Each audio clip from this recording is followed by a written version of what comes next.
keadilan yang merupakan cita-cita bangsa Indonesia. Maka jika kita benar-benar memahami, mengingat dan mencintai bangsa Indonesia, maka kita menerima Sociale Revardigate, sosial ini, yang bukan hanya persamaan politik, kita harus mendukung persamaan yang berarti kesejahteraan bersama. Pidato Bung Karno pada hari lahir Pancasila, tanggal 1 Juni tahun 1945. Apakah kita menginginkan Indonesia mandiri di mana kaum kapitalnya merajalela atau di mana semua rakyatnya sejahtera, setiap orang memiliki cukup pangan, cukup sandang, hidup berkelimpahan, merasa dalam kandungan Ibu Pertiwi dengan menyediakan sandang dan pangan yang cukup? Pidato pada hari lahir Pancasila, tanggal 1 Juni tahun 1945. Saya katakan bahwa dengan keadilan sosial, tujuan kita adalah masyarakat adil dan makmur dengan alat-alat industri, alat-alat teknologi yang sangat modern. Asal tidak dikendalikan oleh sistem kapitalis.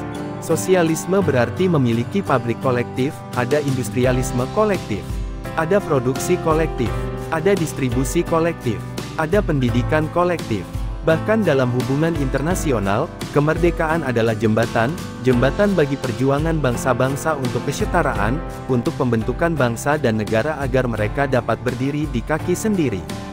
Masyarakat yang adil secara sosial tidak hanya membutuhkan distribusi yang adil tetapi juga produksi yang cukup. Saya akan mempresentasikan apa yang Perdana Menteri Kim Il-sung katakan pada tahun 1947, untuk membangun sebuah negara demokratis perlu untuk menciptakan fondasi ekonomi dari sebuah negara merdeka. Tanpa basis ekonomi yang independen kita tidak dapat mencapai kemerdekaan, mendirikan sebuah negara atau hidup. Untuk membangun negara demokrasi, perlu dibangun ekonomi yang mandiri. Tanpa ekonomi yang mandiri, mustahil kita bisa mencapai kemerdekaan, mustahil kita bisa bertahan. Jika kita tidak dapat menyediakan makanan dan pakaian untuk tanah air kita yang kaya, maka kita benar-benar negara yang bodoh. Ekonomi Indonesia akan bersifat Indonesia, sistem politik Indonesia akan bersifat Indonesia dan semuanya akan didasarkan pada warisan budaya dan spiritual yang kuat dari orang-orang kami. Warisan ini dapat dibudidayakan dengan bantuan dari luar, dari seberang laut, tetapi bunga dan buahnya akan memiliki kualitas. Kita bangsa yang besar, kita bukan bangsa tempe. Kami tidak akan memohon, terutama ketika alat-alat itu dihias dengan kondisi ini. Lebih baik makan singkong dan bebas dari penjajah, daripada makan roti tetapi menjadi budak.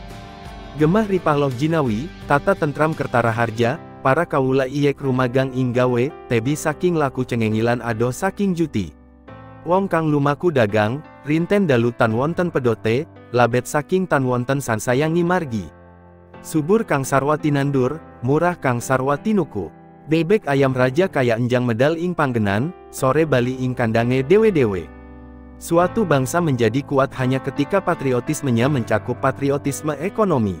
Ini memang jalan yang benar untuk kekuatan bangsa, jalan yang jujur, jalan yang benar. Jika masyarakat yang tinggal di gurun yang gersang dan gersang dapat memecahkan masalah ekonomi mereka, lalu mengapa kita tidak? Kenapa tidak? Pikirkan tentang itu. Sumber daya alam kita, digali dan tidak digali, berlimpah. Ada banyak pekerjaan di mana kita memiliki 100 juta jiwa manusia. Orang Indonesia sangat pekerja keras dan memiliki keterampilan yang hebat, hal ini diakui oleh semua orang di luar negeri. Orang-orang memiliki semangat gotong royong dan ini dapat digunakan sebagai dasar untuk penggalangan dana dan kekuatan. Ambisi kreatif bangsa Indonesia sangat tinggi di bidang politik yang tinggi, di bidang sosial yang tinggi, di bidang budaya yang tinggi, jelas juga di bidang ekonomi dan komersial. Tradisi bangsa Indonesia bukan tradisi tempe. Kami mendominasi perdagangan di seluruh Asia Tenggara pada zaman kuno. Kami mengarungi lautan untuk berdagang sejauh Arab, Afrika atau Cina. Demikianlah pesan dan pidato dari Bung Karno. Semoga dapat menumbuhkan rasa patriotisme, cinta tanah air, dan menjaga persatuan bangsa. NKRI harga mati. Merdeka, merdeka, merdeka.